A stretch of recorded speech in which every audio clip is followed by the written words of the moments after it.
برادران اسلام، بزرگ و دوستوں، آج کے خطبہ جمعۃ المبارک میں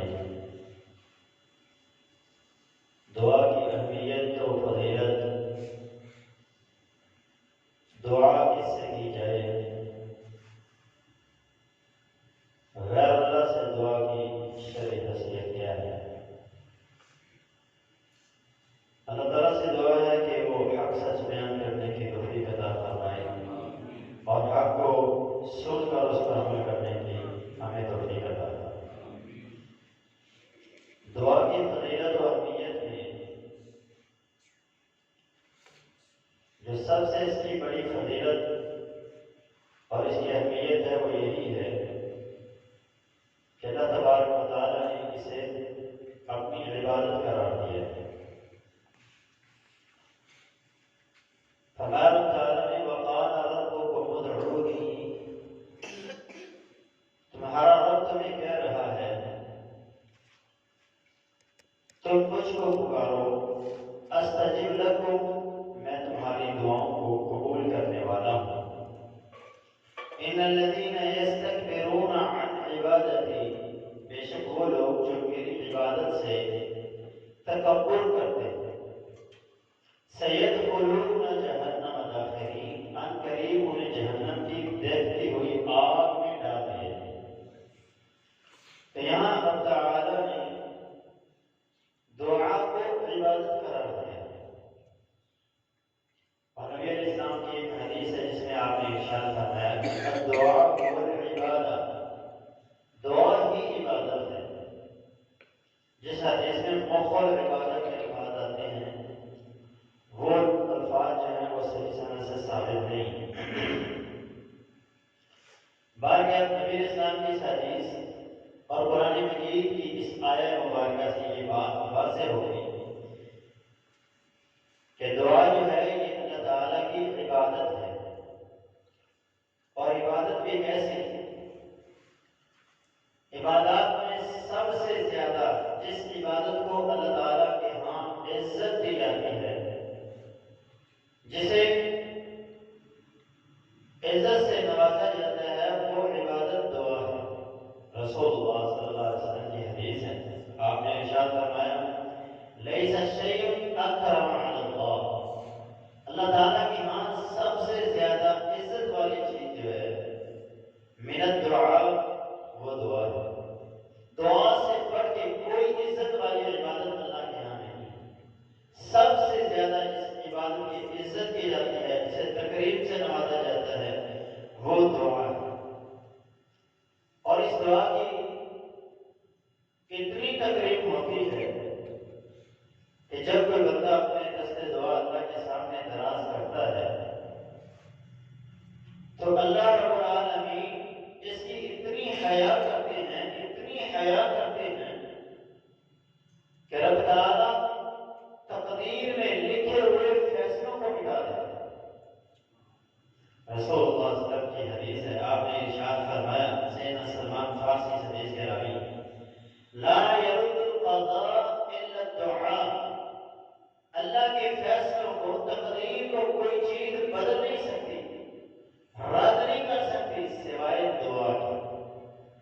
اور آگے فرمایا وَلَا يَزِيدُ فِي الْعُمُرِ إِلَّا الْبِرُّ، کوئی چیز انسان کی زندگی کو بڑھا نہیں سکتی سوائے نیکی۔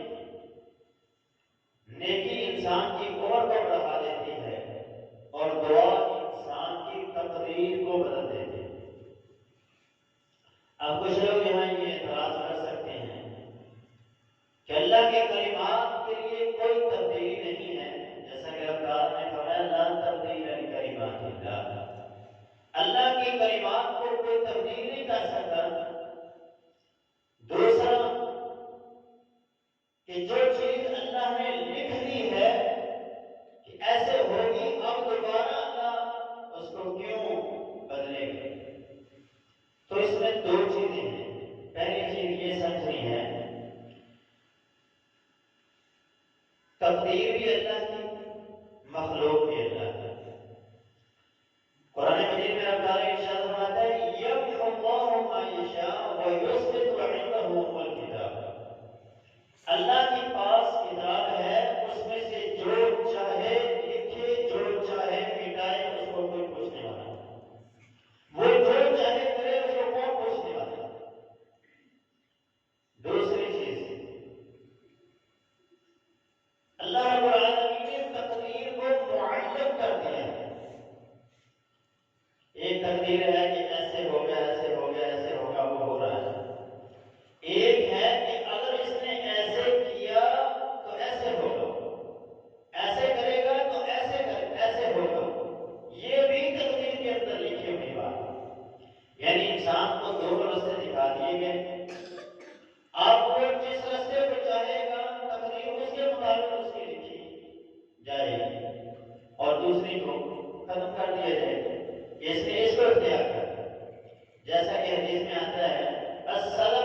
نہیں کرے گا تو اس کی پریشانی ختم نہیں ہوگی۔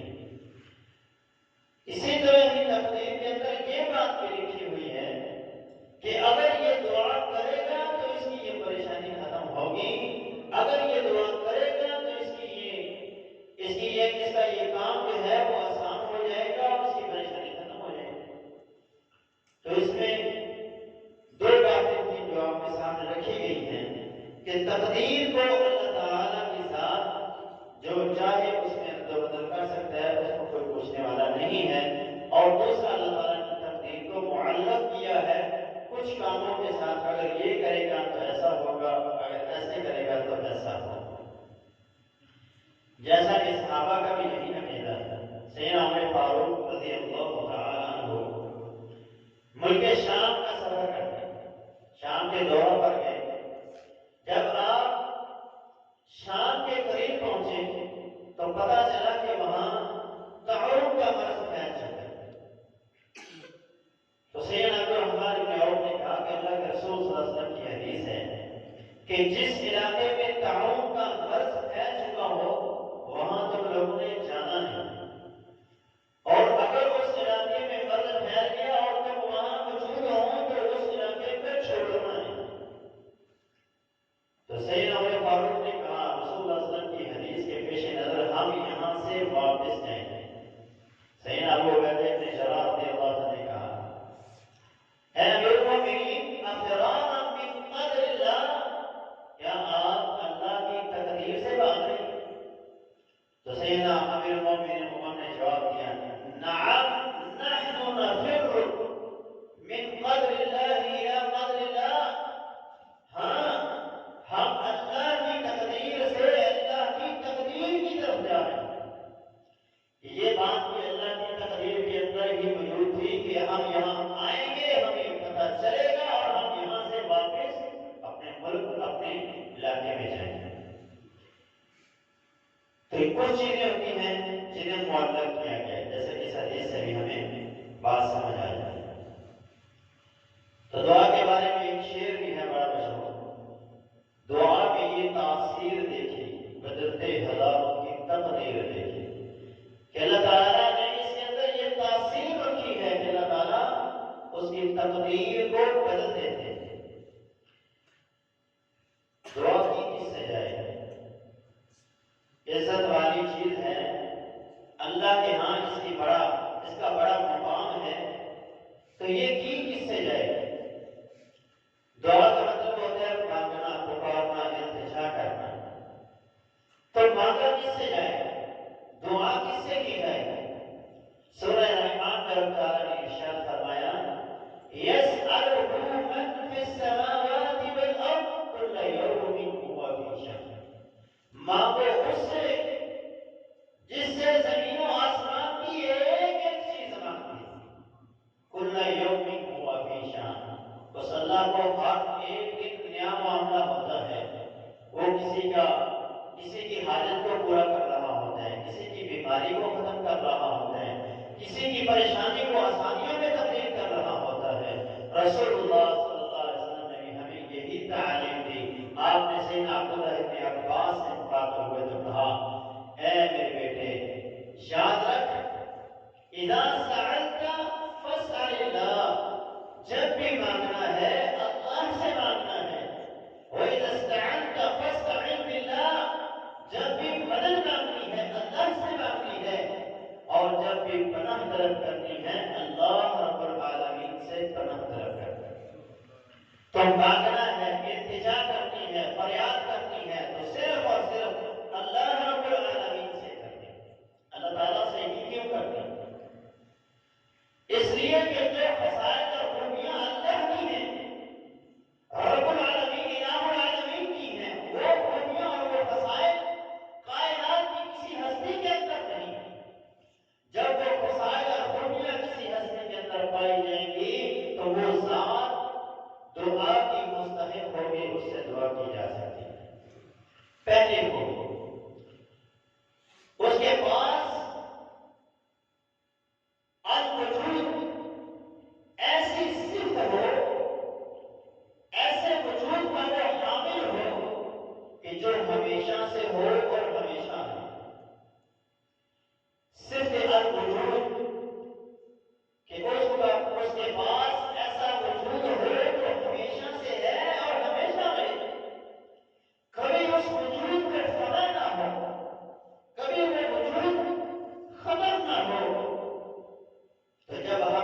کائنات کے اندر دیکھتے ہیں، قبرستان کے قبرستان ہمیں بھرے ہوئے نظر آتے ہیں.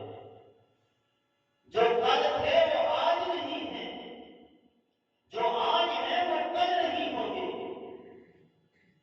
اور الوجود کا جو لفظ اگر کسی پہ وہ بالکل صحیح ثابت ہوتا ہے تو وہ صرف اور صرف اللہ تعالیٰ کی ذات ہے، اللہ کے علاوہ اور کوئی ذات نہیں. رسول اللہ صلی اللہ علیہ وسلم کی ایک دعا ہے جس میں آپ یہ الفاظ کہا کرتے تھے، اللہم انت الاول فلیس قبلک شیء. اے اللہ تو سب سے پہلے ہے، تیرے تجھ سے پہلے کچھ بھی نہیں تھا. وانت الآخر فلیس بعدک شیء. تو آخر بھی سب کا ہے اور تیرے بعد بھی کچھ نہیں. تو ہی سب سے پہلے، تو ہی سب سے آخر میں ہے. تو سے پہلے بھی کچھ نہیں، تیرے بعد بھی کچھ نہیں. تو ہمیشہ سے ہے، ہمیشہ رہے گا. تو الحی ہے، القیوم ہے. تو خود زندہ ہے ہمیشہ سے اور ہمیشہ زندہ رہے گا. ہمیشہ سے قائم ہے اور ہمیشہ قائم رہے گا. کبھی تجھے فنا نہیں ہے، کبھی تجھے خاتمہ نہیں ہے. فرمایا سورہ رحمان میں رب تعالیٰ نے کل من علیہا فان ویبقى وجہ ربک ذو الجلال والاکرام. اس کائنات میں جتنے بھی زیر سمجھدار ہیں ان سب کو فنا ہے، ہر ایک میں ختم ہو جانا ہے. اور ایک مقام پہ فرمایا کل شیء ہالک الا وجہہ. ہر چیز چاہے جاندار ہے چاہے بے جان ہے اس کو ایک نہ ایک دن فنا ضرور ہے. کئی عمارتیں آپ دیکھتے ہیں بڑی بڑی پرانی عمارتیں، لیکن آج فنا ہو گئی، ختم ہو گئی، پوشیدہ ہو گئی، ویران ہو گئی. ہر چیز چاہے وہ زندہ ہے، چاہے جاندار ہے، چاہے بے جان ہے، اس کو ایک نہ ایک دن فنا ضرور ہے. بقا ہے وَيَبْقَى وَجْهُ رَبِّكَ ذُو الْجَلَالِ وَالْإِكْرَامِ. صرف اور صرف رب تعالیٰ کی ذات کو ہے، اللہ کے علاوہ کسی کو نہیں ہے. تو پھر دعا کے لائق بھی وہ ہستی ہے جو ہمیشہ سے ہے اور ہمیشہ رہے گی، جس کو کبھی فنا نہیں ہے. تو پھر دعا اسی سے ہو. اسی لیے ہم جب بھی دعا کرتے ہیں رب تعالیٰ سے کرتے ہیں، اللہ کے علاوہ ہم کسی سے دعا نہیں کرتے. دوسری صفت الغنا، جس میں ایسی صفت پائی جائے کہ وہ غنی ہو، بے پرواہ ذات ہو، اسے کسی چیز کی ضرورت نہ ہو، کسی چیز کا وہ محتاج نہ ہو. دنیا میں جب ہم نظر دوڑاتے ہیں تو ہمیں ہر چیز دوسرے کی محتاج نظر آتی ہے. یہ بلڈنگ اگر بنی ہے تو یہ مستری اور مزدوروں کی بلبوتے پر بنی ہے، ان کی محتاج ہے. پھر مستری اور مزدور پیسے دینے والوں کے محتاج ہیں، چیزوں کے محتاج ہیں. اسی طرح میں، آپ، ہم میں سے ہر ایک جتنے بھی ہیں، ہم میں سے ہر ایک دوسرے کا محتاج ہے. اس کو دوسرے کی ضرورت ہے.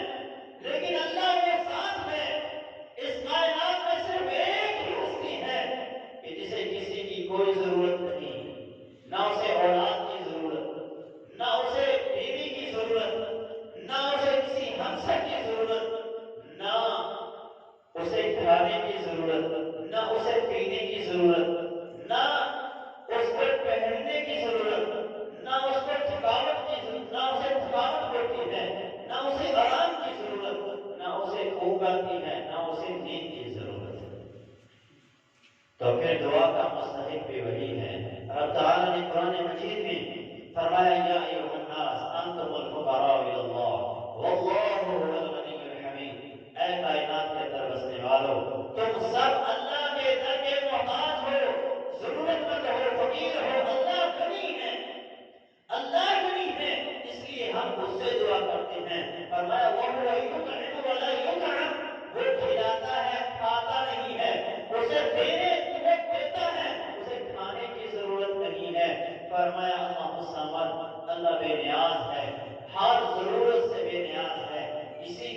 جب ہم دعا کرتے ہیں تو اللہ خالق و مالک سے کرتے ہیں، اللہ کے علاوہ کسی سے نہیں کرتے۔ جب یہ صفت الغنا کسی کے اندر پائی جائے گی تو وہ دعا کا مستحق ہوگا، جب اس کے اندر یہ صفت نہیں ہوگی تو وہ بندہ دعا کے قابل نہیں ہے، وہ ہستی دعا کے قابل نہیں۔ تیسری صفت السمیع، وہ سننے والا۔ کیسا سننے والا؟ کوئی عربی میں پکارے تو اس کی پکار کو بھی سنے، کوئی ہندی میں پکارے تو اس کی پکار کو بھی سنے، کوئی انگلش میں پکارے تو اس کی پکار کو بھی سنے، کوئی پنجابی میں پکارتا ہے تو اس کی پکار کو بھی سنتا ہے، کوئی فارسی میں پکارتا ہے تو اس کی پکار کو بھی وہ سنتا ہے۔ ایسی کوئی ہستی ہے اس کائنات کے اندر جو کائنات کی ہر زبان پہ عبور رکھتی ہو؟ جب ہم نظر چلاتے ہیں تو جنہیں لوگ اللہ کے علاوہ پکارتے ہیں، جن سے دعائیں اور التجائیں کرتے ہیں، کوئی فارسی ہے تو اسے پنجابی کی سمجھ نہیں آتی، کوئی عربی ہے تو اسے پنجابی کی سمجھ نہیں آتی، کسی کو ہندی کی سمجھ نہیں آتی، کسی کو انگلش کی سمجھ نہیں آتی۔ اللہ ہی اس کائنات کے اندر وہ واحد ہستی ہے کہ جو ہر ایک کی پکار کو سنتا ہے، جو ہر ایک کی پکار کو سنتا ہے۔ اور اس کا سننا کیسا ہے؟ اللہ کے رسول صلی اللہ علیہ وسلم نے فرمایا لو ان اولکم وآخرکم وجنکم وانسکم، تمہارے پہلے تمہارے بعد میں آنے والے تمہارے تمام جن تمام انسان ایک میدان کے اندر اکٹھے ہو گے، بیک وقت رب کو تمہارے رب سب کی پکار کو سنتا بھی ہے، ان کی دعا کو قبول بھی کرتا ہے، اور جو وہ مانگے ان کو عطا بھی کرتا ہے، اور اس کی عطا کرنے کے بعد اس کے خزانے میں اتنی بھی کمی نہیں آتی کہ جتنی سمندر کے اندر سوئی کو ڈال کے سوئی کو نکالا جاتا ہے، اس میں جتنا پانی لگتا ہے اللہ کے خزانوں میں اتنی کمی بھی نہیں آتی۔ ایسا سمیع جو ہر ایک کی پکار کو سنتا ہے، جس زبان میں بھی پکارے، جہاں سے بھی پکارے، وہ اس کی پکار کو سنتا ہے۔ اس کی قوت سماعت کیسی ہے؟ سیدہ عائشہ رضی اللہ تعالیٰ عنہ فرماتی ہیں، مائی خالہ اللہ کے رسول صلی اللہ علیہ وسلم سے آہستہ آہستہ آواز میں جھگڑا کر رہی تھی، میں اسی کمرے میں موجود تھی کہ وہ جو بات اللہ کے رسول سے کر رہی تھی مجھے اس کی سمجھ نہیں آئی، لیکن فرمان میں ہمیں عرش والے رب کی سماعت پر کہ اس نے ساتوں آسمانوں کے اوپر سے کہا، لقد قد سمع اللہ قول التي تجادلك في زوجها، ہم نے اس عورت کی بات کو سن لیا، اس کے جھگڑے کو سن لیا جو آپ سے جھگڑا کر رہی تھی اپنے شوہر کے بارے میں، اور اپنی شکایت اللہ کی درگاہ اللہ کے ہاں پیش کر رہی تھی، اور اللہ کی درگاہ میں پیش کر رہی تھی، اور کہہ رہی تھی میں اپنا معاملہ اپنے اللہ کے سپرد کرتی ہوں۔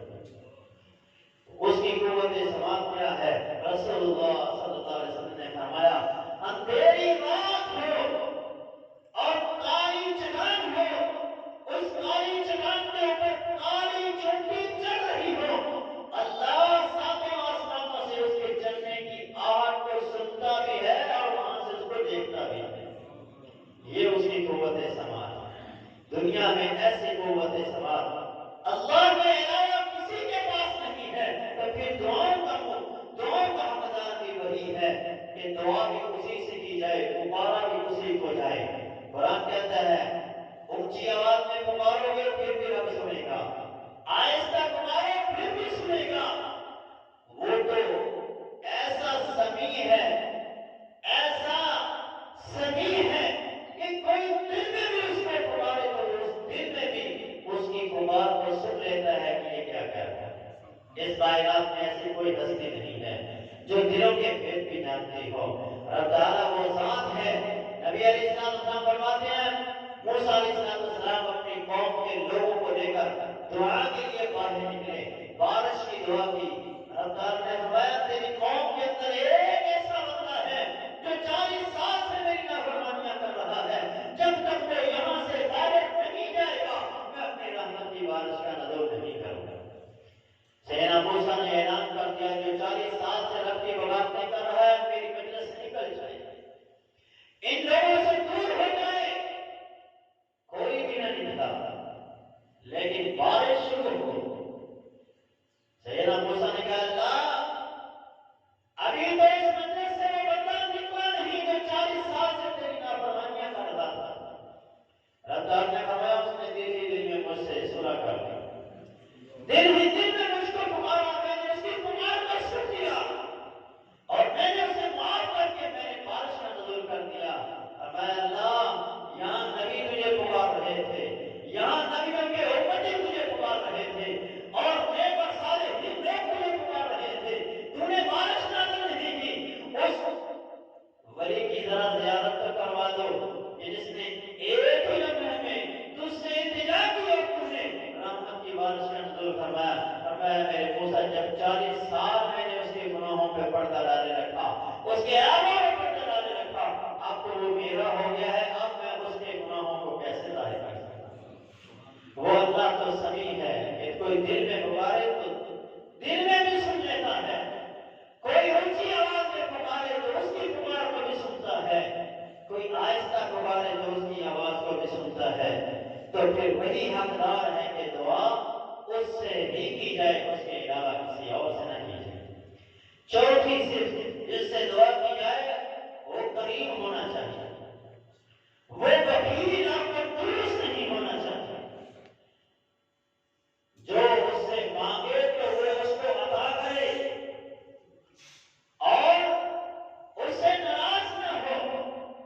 دنیا میں بڑے بڑے سخی آپ نے دیکھے ہوں گے، بڑے بڑوں کی سخاوت کا تذکرہ آپ نے پڑھا ہوگا، لیکن وہ بھی انسان ہیں۔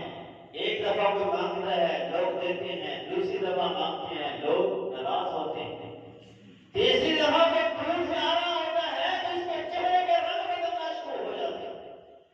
لیکن اللہ وہ ذات ہے، رسول اللہ صلی اللہ علیہ وسلم فرماتے ہیں انہو من لم یسأل اللہ یغضب، جو میرے رب سے مانگتا نہیں میرا رب اس سے ناراض ہو جاتا ہے۔ کیسا کریم ہے، کیسا عطا کرنے والا ہے کہ جو اس سے مانگتا نہیں وہ اس سے ناراض ہوتا ہے۔ ایک عربی کا شعر ہے، وہ کہتا ہے واللہ یغضب ان ترکت سوالہ، اللہ وہ ہے کہ اگر اس سے سوال ترک کر دیا جائے، اس سے مانگا نہ جائے تو وہ ناراض ہو جاتا ہے۔ وَبَنِي آدَمَ حِينَ يُسْأَلُ يَغْضَبُ، اور بنی آدم وہ ہیں، انسان وہ ہیں کہ ان سے مانگا جائے تو وہ ناراض ہوتے ہیں۔ یہ اللہ ہی وہ ذات ہے جو آپ کو بن مانگے بھی عطا کر رہا ہے، لیکن جب آپ اپنے دستے دعا اللہ کے سامنے دراز کرتے ہیں تو اللہ رب العالمین خوش ہوتے ہیں کہ میرا بندہ مجھ سے مانگ رہا ہے۔ اور حدیث آپ فرماتے ہیں اللہ حیا کرتا ہے کہ وہ اپنے بندے کے ہاتھوں کو پانی لوٹائے، مجھے شرم آتی ہے اس بات سے۔ تو اللہ رب العالمین کریم ہے، عزت والا ہے، تو عزتوں سے نوازتا ہے، کبھی اپنے بندوں کو ذلیل نہیں ہونے دیتا۔ تو میرے مسلمان بھائیوں، چوتھی صرف جس سے دعا کی جائے کہ وہ کریم ہو، کنجوس نہ ہو، عزت والا ہو۔ پانچویں صرف الرحمہ، جس کے اندر رحمت کوٹ کوٹ کے بھری۔ تو دنیا میں جب ہم دیکھتے ہیں سب سے زیادہ رحیم رشتہ جو ہے وہ ماں کا ہے۔ رسول اللہ صلی اللہ علیہ وسلم ایک جنگ سے واپسی پر ایک جگہ پہ تشریف فرما تھے کہ قیدیوں میں ایک اور ایسی عورت تھی جس کا بچہ ڈوب گیا۔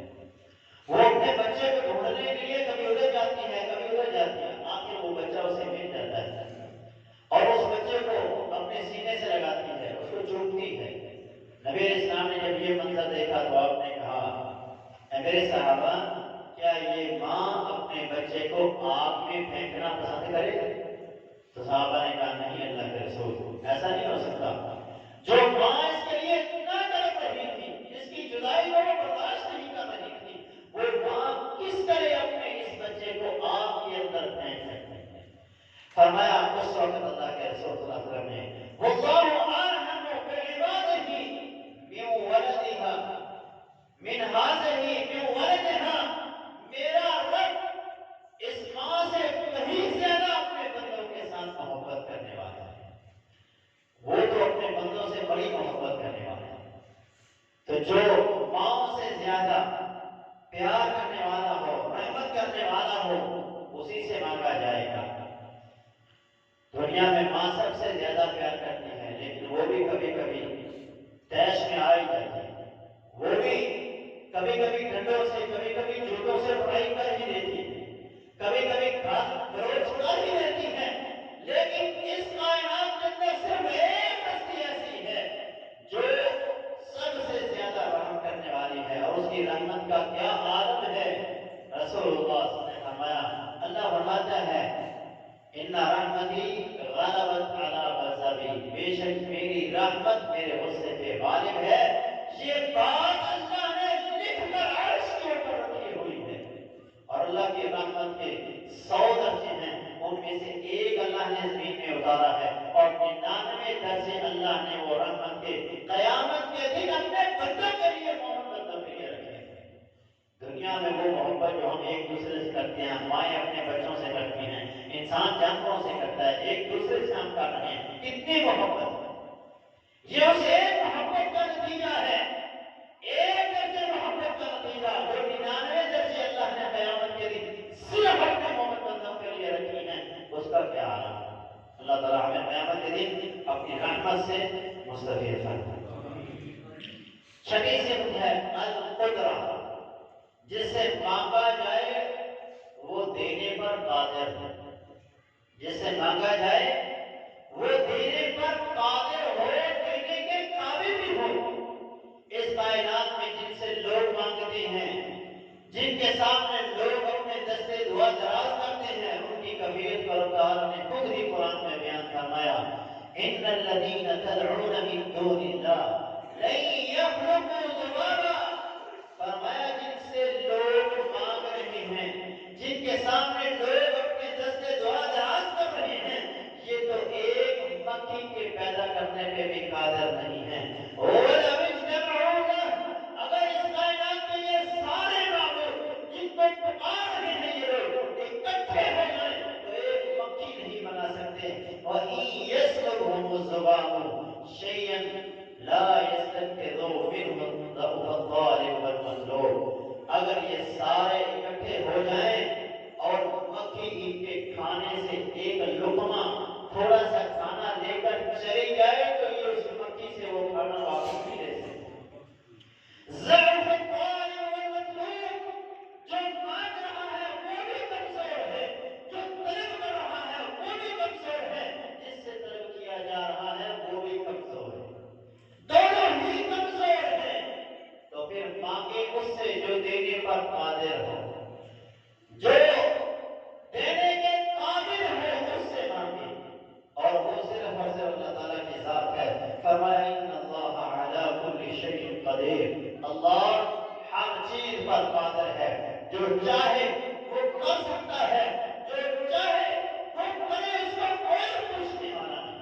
ابھی مانگے اسی سے جو قدرت والا ہے، جس کے پاس قدرت ہو، اس کے بعد دینے کا اختیار ہو، ساتھ کی صفت ہو اس کے اندر الارادۃ والاختیار، کہ وہ ارادہ کرے تو کسی کا محتاج نہ ہو، کسی کے مشورے کی ضرورت نہ ہو، وہ کسی کا محتاج نہ ہو، وہ اپنا ارادہ نافذ کرنے پر قادر ہو، جو چاہے وہ کرے۔ تو اس کائنات میں جو ارادہ کرتا ہے اور اپنے ارادے کی تکمیل کرتا ہے وہ صرف اللہ تعالیٰ ہی ہے۔ فرمایا انما اذا اراد شیئا ان یکون له کن فیکون، وہ تو وہ ہے کہ اسے کسی کی ضرورت نہیں ہے، جب وہ کسی کام کے کرنے کا ارادہ کرتا ہے تو صرف کن کہتا ہے اور وہ کام ہو جاتا ہے، وہ کن کہتا ہے تو وہ کام ہو جاتا ہے، اس کو کسی کی ضرورت نہیں ہے کسی سے مشورہ لینے کی، کسی سے مانگنے کی، کسی سے اجازت مانگنے کی۔ 8ویں سے القریب، جس سے مانگا جائے وہ قریب ہونا چاہیے۔ لوگ علی حجویری سے مانگتے ہیں تو اسے لاہور جانا پڑتا ہے، کوئی امام علی سے مانگتا ہے تو اسے اسلام آباد جانا پڑتا ہے، کوئی لال شواز قلندر پہ پکارتا ہے تو اسے کراچی جانا پڑتا ہے۔ تو میرے مسلمان بھائیوں، جسے ہم پکارتے ہیں وہ اتنا قریب ہے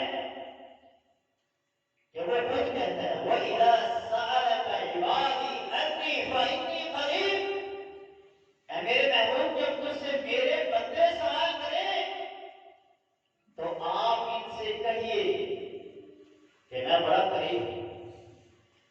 اللہ کتنا قریب ہے؟ فرمایا نحن اقرب الیہ من حبل الورید، ہم تو تمہاری شاخ سے بھی زیادہ قریب ہیں۔ جو شاخ سے زیادہ قریب ہو اس کو چھوڑ کر لاہور والے کے پاس جائے، سیالکوٹ کے امام صاحب کے پاس جائے، بڑی سرکار کے پاس جائے، جس کے پاس بھی جائے گا وہ دور ہے جس سے جو اتنا اس کے قریب ہے۔ فرمایا واللہ علیم بذات الصدور، ہم تو تمہارے اتنے قریب ہیں کہ تمہارے دلوں کے بھید بھی جانتے ہیں، تمہارے دل میں کیا خیال آنے والا ہے۔ اس کو چھوڑ کر دور والے کے پاس جانا گمراہی ہے۔ اور ایسی صفات اگر کسی ہستی کے اندر جو 8 صفات میں نے بیان کی ہیں، جس میں پہلی الصفت الوجود، جس کے پاس ایسا وجود ہو جو ہمیشہ سے ہو اور ہمیشہ رہے، جو غنی ہو، جو سمیع ہو، جو کریم ہو، جو رحمت کرنے والا ہو، جو قدرت والا ہو، ارادہ اور اختیار رکھنے والا ہو، اور القریب صفت سے وہ متصف ہو، جس کے اندر یہ 8 خوبیاں پائی جائیں گی، وہ ہستی دعا کی مستحق ہے، اس سے دعا کی جائے گی اور اس کے علاوہ کسی سے نہیں کی جائے گی۔ اور یہ 8 کی 8 خوبیاں میں نے جو ہے اللہ رب العالمین کے لیے ثابت کی ہیں۔ اللہ کے علاوہ اس کائنات کے اندر کوئی بھی ایسی ہستی نہیں ہے جس کے اندر ان میں سے کوئی ایک خوبی بھی پائی جاتی ہے۔ ہر ایک محتاج ہے، ضرورت مند ہے اور انسان ہے، جس طرح دوسرے اللہ کی مخلوق ہیں وہ بھی اللہ کے بندے ہیں۔ فرمایا ان الذین تدعون من دون اللہ عباد امثالکم، جن کو تم اللہ کے علاوہ پکار رہے ہو یہ بھی تمہارے جیسے ہی انسان ہیں۔ یہ امام صاحب کون ہیں؟ یہ ہمارے پیر شہاب الدین کون ہیں؟ یہ علی حجویری کون ہیں؟ جس طرح کہ ہم انسان ہیں ایسے ہی یہ بھی انسان تھے۔ اگر کوئی عبادت اور ریاضت کر کے اللہ کے ہاں مقام حاصل کرتا ہے تو اس کا یہ مطلب نہیں ہے کہ اس کے سامنے ہم اپنے دستے دعا دراز کر دیں، اس کے لیے سجدہ ریز ہو جائیں، اس کی قبر پہ ہم بیٹھ جائیں۔ جن کاموں سے شریعت نے ہمیں منع کر دیا ہے ان سے رک جائیے۔ مانگنا ہے تو صرف اللہ سے مانگیے، اللہ کے علاوہ جس سے بھی آپ مانگیں گے وہ گمراہی ہے۔ وہ بیچارے آپ کو کیا دیں گے جو آپ کے محتاج ہیں۔ جنازہ پڑھنے کے لیے جاتے ہیں، جتنا مرضی ولی اللہ کا فوت ہو جائے آپ اس کی نماز جنازہ پڑھنے کے لیے جاتے ہیں، کس لیے جاتے ہیں؟ اللہ اسے معاف کر دے۔ یہ اس لیے نہیں جاتے کہ اللہ اس کے ذریعے سے ہمیں معاف کر دے، اس کا جنازہ اسی لیے پڑھا جا رہا ہے کہ اللہ اس کی مغفرت کر دے، اس کے گناہوں کو اللہ معاف کر دے۔ ہر بندے کے بارے میں حسن ظن رکھیں، اچھا ہے، کسی کے بارے میں نہ برا سوچیں، نہ برا دل میں خیال لائیں۔ ہر انسان کے بارے میں اچھا سوچیں، ایسا بھی ہے اللہ کے ہاں ہے، اگر اچھا ہے تو جنتوں میں ہے، اگر برا ہے تو جہنم اس کا ٹھکانہ ہے۔ ہمیں اس سے کوئی غرض نہیں ہے، ہمیں ان قبروں کو دیکھ کر اپنی آخرت سنوارنا، یہ نہیں کہ قبروں پہ جائیں تو سجدہ ریز ہو جائیں۔ قبروں پہ جانے کے صرف 2 مقصد ہیں، ایک آپ کو اپنی آخرت اور دوسرا ان کے لیے دعا ہے۔ آپ قبرستان میں جائیں، قبروں کی زیارت کریں، لیکن مزارات کی نہیں۔ شریعت نے مزارات کی زیارت کرنے کا حکم نہیں دیا، شریعت نے قبروں کی زیارت کا حکم دیا ہے، اور ہم نے قبروں والی ساری حدیث جو ہے وہ مزار کے اوپر رکھا ہے۔ حالانکہ جو مزارات کی کیفیت ہے وہ سراسر اسلام کے خلاف ہے، منافی ہے۔ آپ نے فرمایا قبر کو پکا نہ کیا جائے، کون سا پیر ایسا ہے جس کی قبر کو پکا نہیں کیا جائے؟ شریعت کہتی ہے قبر کے اوپر عمارت نہ تعمیر کی جائے، کون سی ایسی درگاہ ہے جس کے اوپر عمارت نہیں تعمیر کی؟ انہیں پکا کیا گیا، انہیں ان کے اوپر عمارتیں بنائی گئی، انہیں سجدہ گاہ بنایا گیا، ان کی عبادتیں کی جا رہی ہیں۔ جو کام اللہ کے گھر کے لیے تھے وہ قبروں کے لیے اللہ کے گھر کا طواف تھا، اللہ کے گھر کے ایک کونے حجر اسود کو چومنا تھا، لوگوں نے قبروں کو چومنا شروع کر دیا، لوگوں نے قبروں پہ طواف شروع کر دیے، لوگوں نے قبروں پہ سجدہ ریز ہونا شروع کر دیا۔ یہ ہمیں حکم صرف یہ ہے کہ ہم قبروں میں جائیں، قبرستان جائیں، زیارت کریں۔ شریعت نے کسی جگہ میں بھی نہیں کہا کہ کسی مزار کے اوپر جائیں۔ تو میرے مسلمان بھائیوں، آپ نے قبرستان جانا ہے تو صرف یہ دعا کرنے کے لیے اللہ مجھے اپنی اس جگہ کی جو ایک گھر مجھے نظر آ رہے ہیں، میرا بھی ایک نہ ایک دن یہاں گھر ہوگا تو وہ جنتوں والا بنا دے۔ اور جو یہاں مدفون ہیں، اللہ ان مدفون لوگوں کے گھروں کو جنت کے باغ بنا دے۔ ان دو مقاصد کے علاوہ آپ قبرستان نہیں جا سکتے اور نہ ہی جانے کا کوئی مقصد ہے۔ اللہ رب العالمین ان کی مجبوری اور لاچاری کا ذکر قرآن میں کرتے ہیں جن سے لوگ مانگتے ہیں۔ فرمایا والذین تدعون من دونہ، جو اللہ کے علاوہ کسی کو پکار رہے ہیں، لا یستطیعون نصرکم ولا انفسهم ینصرون، نہ تو وہ تمہاری مدد کر سکتے ہیں اور نہ ہی وہ اپنے آپ کی کچھ مدد کر سکتے ہیں۔ جن کو لوگ اللہ کے علاوہ پکارتے ہیں، جب وہ فوت ہوا تو کس کا محتاج ہے؟ غسل دینے کے لیے آپ اسے پہنچے، کفن پہنانے کے لیے آپ اسے پہنچے، اس کی مغفرت کی دعا کرنے کے لیے آپ وہاں پہنچے، اس کو قبر میں اتارنے کے لیے آپ وہاں پہنچے، منامن پٹی کے نیچے دبانے کے لیے آپ اسے پہنچے، تو پھر وہ آپ کا خالق و مالک کیسے ہو سکتا ہے؟ وہ آپ کی ضرورتوں کو کیسے پورا کر سکتا ہے؟ جو خود آپ کا محتاج ہے، جو آپ کا محتاج ہوگا، وہ آپ کی ضرورتوں کو پورا نہیں کر سکتا۔ اللہ غنی ہے جو کسی کا محتاج نہیں ہے، اس سے جو مانگے گا وہ اس کو عطا کرے گا، اس کو کسی کی کوئی ضرورت نہیں ہے، وہ کسی کا محتاج نہیں ہے، اس کو کسی چیز کی بھی کوئی ضرورت نہیں ہے۔ تو پھر مانگے جس سے مانگا جائے وہ صرف اللہ کی ذات ہے، ان کو پکارنا بے فائدہ ہے۔ رب تعالیٰ نے فرمایا وَلَا تَدْعُ مِن دُونِ اللَّهِ مَا لَا يَنفَعُكَ وَلَا يَضُرُّكَ، آپ انہیں اللہ کے علاوہ مت پکاریں جو نہ آپ کو نفع دے سکتے ہیں نہ آپ کو نقصان دے سکتے ہیں۔ ایک پتھر، ایک قبر آپ کو کیا نقصان دے سکتی ہے؟ ایک مورتی آپ کو کیا نقصان دے سکتی ہے؟ جو آپ کو نہ نفع دے سکتی ہے نہ نقصان دے سکتی ہے، وہ اس کو اگر آپ پکاریں گے تو رب کہتا ہے فَإِنْ فَعَلْتَ فَإِنَّكَ إِذًا مِنَ الظَّالِمِينَ، اس وقت آپ ظالموں میں سے شمار ہو جائیں گے۔ ظالم کسے رب نے کہا ہے؟ إِنَّ الشِّرْكَ لَظُلْمٌ عَظِيمٌ، شرک کرنے والا انسان ظالم ہے۔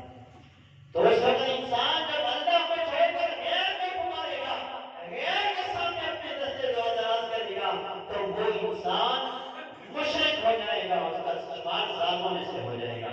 غیر اللہ کو پکارنا گمراہی اور بے فائدہ ہے۔ رب تعالیٰ نے فرمایا وَمَنْ أَضَلُّ مِمَّن يَدْعُو مِن دُونِ اللَّهِ، جسے تم اللہ کے علاوہ پکارتے ہو اس کا پکارنا سب سے بڑی گمراہی ہے، اس سے بڑھ کے کوئی گمراہی نہیں ہے۔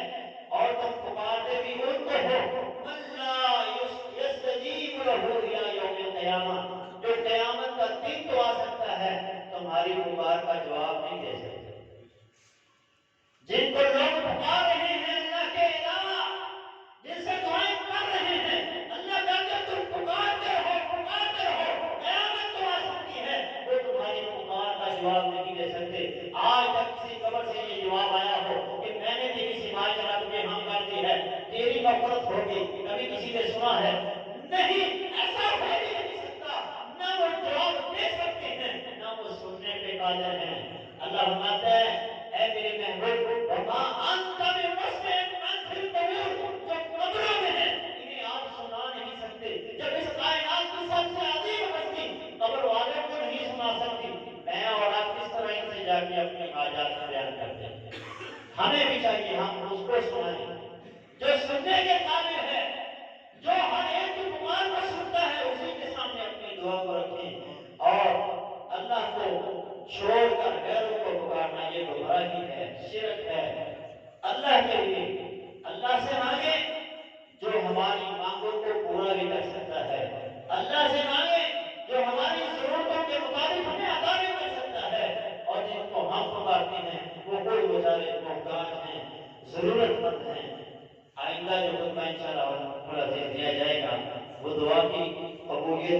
سے ہے کہ دعا کب قبول ہوتی ہے اور قبولیت کی کون سی شرائط ہیں اور کون سے آداب ہیں جن کو ملحوظ خاطر رکھا جائے تو دعا قبول ہوتی ہے. کیونکہ ہمارے ہاں لوگوں کا یہ مقولہ بڑا مشہور ہے کہ اللہ ہماری سنتا نہیں ہے، بزرگوں کی بولتا نہیں ہے. تو اللہ سننے پہ آئے تو اللہ شیطان کی بھی سن لیتا ہے. شیطان نے بھی رب سے کہا تھا اے اللہ تو نے جب مجھے رضا ہوا کر ہی دیا ہے، اپنے مجلس سے تو نے مجھے نکال ہی دیا ہے، اپنے سے دور تو نے مجھے کر ہی دیا ہے، تو پھر مجھے قیامت تک مہلت دے دو. تو اللہ نے کہا جب تجھے مہلت دی. جب شیطان کی اللہ سن کے اسے قیامت تک مہلت دے سکتا ہے تو میری اور آپ کی دعا کو کیوں نہیں سن سکتا، کیوں نہیں وہ قبول کر سکتا؟ اللہ ہر دعا کو قبول کرتا ہے سوائے اس دعا کے جس کے اندر رشتے داری کو توڑا نہ جاتا، قطع رحمی نہ کی جائے. اس کے علاوہ جو گناہ کی دعا ہے اللہ اس کو قبول نہیں کرتا. اس کے علاوہ جو بھی دعا ہوتی ہے خیر کی ہر دعا کو اللہ قبول کرتا ہے، لیکن اس کی قبولیت کے لیے 3 طریقے اللہ نے رکھے ہیں. کہ ایک تو اللہ فوراً وہ چیز بندے کو عطا کر دیتا ہے. دوسرا رب تعالیٰ کی ذات اس پہ کوئی پریشانی مصیبت آنی ہوتی ہے اس کو اللہ ختم کر دیتا ہے، لیکن جو مانگ رہا ہوتا ہے وہ اس کو عطا نہیں کرتا. کسی بڑی پریشانی سے اللہ اس کو محفوظ کر دیتا ہے. اور تیسرا یہ ہوتا ہے نہ اسے فوراً ملتا ہے نہ اس کی کوئی پریشانی ختم ہوتی ہے، اور اللہ تیسرے نمبر پہ اس کو قیامت کے دن اس دعا کا اجر عطا فرمائے گا. نبی علیہ السلام فرماتے ہیں قیامت کے دن جب بندہ اپنی دعاؤں کے اجر کو دیکھے گا تو اس کو یہ خواہش کرے گا کاش کہ دنیا میں میری کوئی بھی دعا قبول نہ ہوئی ہوتی اور مجھے آج ہی ان دعاؤں کا صلہ ملتا. تو اس لیے دعا کرتے رہیں، پریشانیاں ختم ہوتی ہیں ہوں نہیں ہوتی نہ ہوں، آپ مانگتے